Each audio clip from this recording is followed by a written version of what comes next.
Praise the Lord. கர்த்தருடைய பரிசுத்த நாமத்துக்கு மகிமை உண்டாவதாக.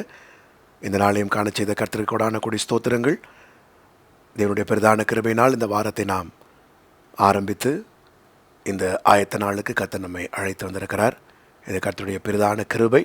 அதற்காக கர்த்தரை நாம் ஸ்தோத்திரித்து இந்த ஆயத்த நாளிலே நாம் தேவ சமூகத்துக்கு நம்மை ஆயத்தப்படுத்துவோம். கர்த்தர் நம்மை ஆசீர்வதிப்பாராக. இந்த நாளிலும் கர்த்தர் நமக்கு தருகிறதான வார்த்தை யாத்ராகமத்தின் புஸ்தகம் 5ஆம் அதிகாரம் 1ஆம் வசனம். Exodus chapter 5 verse 1.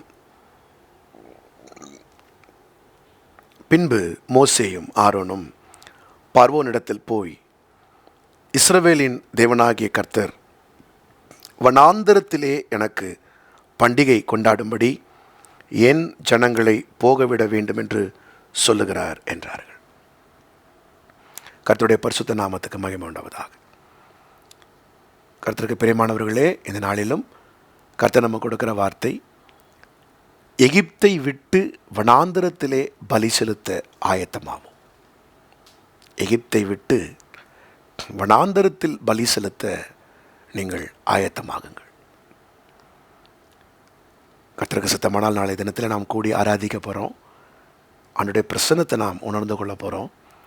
இன்றைக்கு நாம் ஆயத்த நாளிலே எகிப்தை விட்டு வனாந்தரத்திற்கு வந்து பலி செலுத்த நம்மை ஆயத்தப்படுத்தும். ஏனென்றால் ஆண்டவர் 400 வருடங்களாக அடிமைப்பட்டிருந்த இந்த ஜனங்களை மோசேயை கொண்டு விடுதலையாக்கின போது எகிப்திலேயே ஆராதிக்க வேண்டும் என்று ஆண்டவர் விரும்பவில்லை. இவங்க எகிப்தை விட்டு வனாந்தரத்துக்கு வந்து அங்கே தான் இந்த பண்டிகையை அவங்க ஆசரிக்கணும்னு ஆண்டவர் விரும்புகிறார். ஏன் எகிப்திலே நாம் இருந்து ஆசரிக்கக்கூடாது? ஏன்னா எகிப்து ஒரு பொல்லாத ஒரு அனுபவம். அது நம்ம விடணும்னு நினச்சாலும் அது நம்மை விடாது. அது ஒரு பொல்லாத பிசாசினுடைய எத்து. இன்றைக்கும் அநேகர் எகிப்தை வைத்துக்கொண்டே அவங்க வனாந்திரத்தில் ஆராதிக்கும்போது அந்த பலியில் கர்த்தர் பிரியப்படுறதில்லை. ஏன்னா அந்த பார்வோனின் வல்லமை இருக்குது பார்த்தீங்களா, அது வனாந்திரத்துக்கு வந்தாலும் விடாது. அது ஒரு பொல்லாத வல்லமை. அதனால தான் ஆண்டவர் அவங்கள விடுவித்து அதுக்கப்புறம் வனாந்திரத்தை கொண்டு வந்து அவங்க ஆராதிக்கணும்னு விரும்புகிறார். பிரியமானவர்களே, எகிப்தை விடுவதற்கு இன்றைக்கு நீங்கள் ஆயத்தமாகும். எகிப்துன்னு எடுத்துட்டாலே அநேக சுபாவங்கள் உண்டு. அதில் முக்கியமான ஒரு 5 சுபாவங்களை சொல்கிறேன்.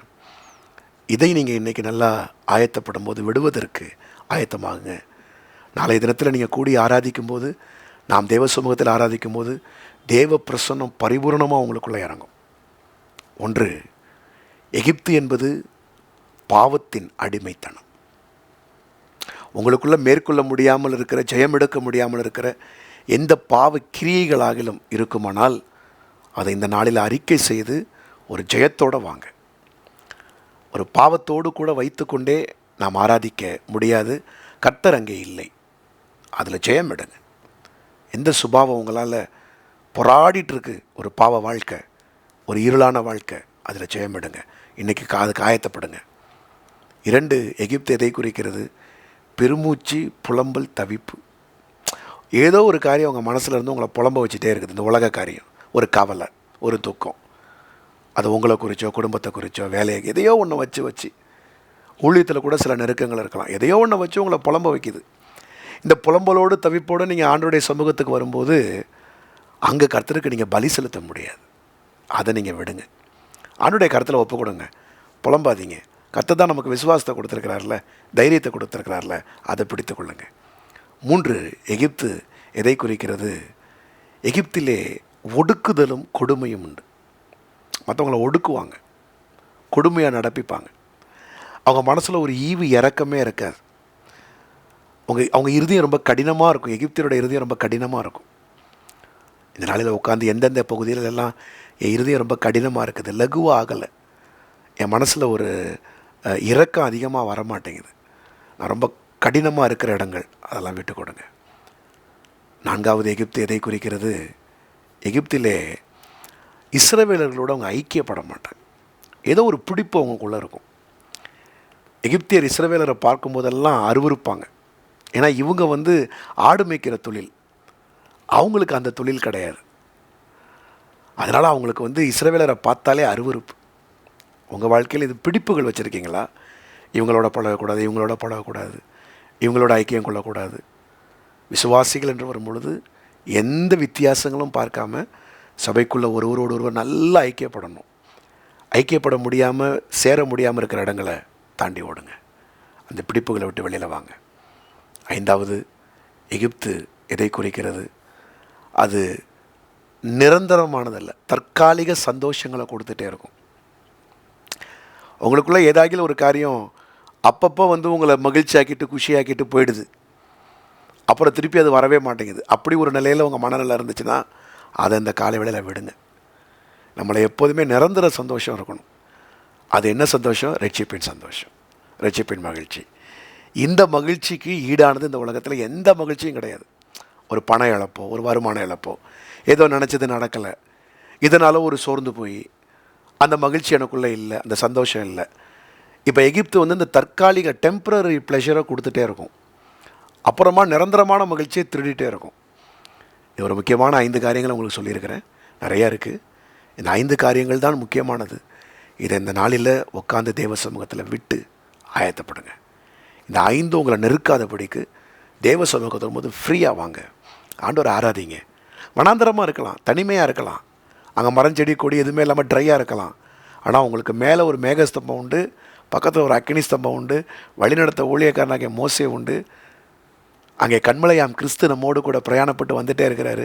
இதை தாண்டி உங்களுக்கு வேறு என்ன வேணும்? வார்த்தையாகிய மன்னா உண்டு. இவ்வளவுத்தையும் கர்த்தர் கொடுத்து உங்களை வனாந்தரத்தில் சூப்பராக நடத்துவார்.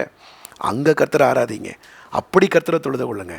இப்படிப்பட்ட பலியின் மீது கர்த்தர் பிரியமாக இருக்கிறாரு. வாருங்கள், கர்த்தரை ஆராதிப்போம். நாளைய தினத்தில் காலை 5, 7, 9 3 ஆராதனைகள் உண்டு. ட்ரஸ்ட்புரம் கோடம்பாக்கத்தில் கர்த்தரை வந்து ஆராதிங்க. 3வது ஆராதனை ஆங்கில ஆராதனை, பைலிங்குவல் சர்வீஸ். அநேகருக்கு அறிமுகப்படுத்துங்க. மாலை ஆராதனையும் உண்டு. 4வது ஆராதனை கலந்து கொள்ளுங்கள். தேவ சமூகத்தில் வனாந்திரத்தில் பலி செலுத்த வாங்க. எகிப்தோட வேணாம், எகிப்தை விடுவோம். தூரத்தில் இருப்பீங்கன்னா நல்லா பக்கத்தில் இருக்கிற ஆவிக்குரிய சபைக்கு செல்லுங்கள். அந்த ஊழியனோடு சேர்ந்து நல்லா கர்த்தரை ஆராதிங்க. கர்த்தர் உங்கள் ஆராதனையில் பிரியப்பட்டு உங்கள் பலிகளை அங்கீகரித்து உங்களை ஆசீர்வதிப்பாராக. ஜெபிப்போமா? பிதாவே, இந்த நாளிலும் ஆயத்த நாளிலே நாங்கள் உம்முடைய சமூகத்துக்கு எப்படி ஆயத்தமாக வேண்டும் என்று சொல்லி எங்களை கற்றுக் கொடுத்த நல்ல சத்தியத்திற்காய் ஸ்தோத்திரம். எகிப்தை விட்டு வனாந்திரத்திலே நாங்கள் உமக்கு ஆராதனை செலுத்த, பண்டிகை கொண்டாட எங்களை அழைத்திருக்கிறீர். உமக்கு ஸ்தோத்திரம். உடைய பிள்ளைகள் அந்த நாளில் ஆயத்தமாகட்டும், பலனாகட்டும். இருதயத்திலும் வாழ்க்கையிலும் எகிப்து அகன்று போகட்டும். நாங்கள் தேவ ஜனங்களோடு சேர்ந்து கம்பீரமாய் உம்மை ஆராதிக்க எங்களை ஆயத்தப்படுத்தும், பலப்படுத்தும். தேவ ஜனங்களை அடையான் ஆசீர்வதிக்கிறேன். அவளை நன்மையினாலும் கிருபையினாலும் நல்ல நிரப்பி நடத்துங்க. ஆயத்தமாகும் பொழுது இன்னும் பயத்தோடும் பக்தியோடும் ஆயத்தமாக உதவி செய்யுங்க. சகல துதிகன மகிமையெல்லாம் உமக்கு நாங்கள் செலுத்துகிறோம். இயேசுவின் நாமத்தில் கேட்டுக்கொள்கிறோம் நல்ல பிதாவே. ஆமென், ஆமென், ஆமென். God bless you. கர்த்தர் உங்களை ஆசீர்வதிப்பாராக. நாளை தினத்தில் கர்த்தருக்கு சுத்தமானால் ஆராதனையில் உங்களை சந்திக்கிறேன். அது வரைக்கும் தேவ கிருபை உங்களை தாங்கும். God bless you.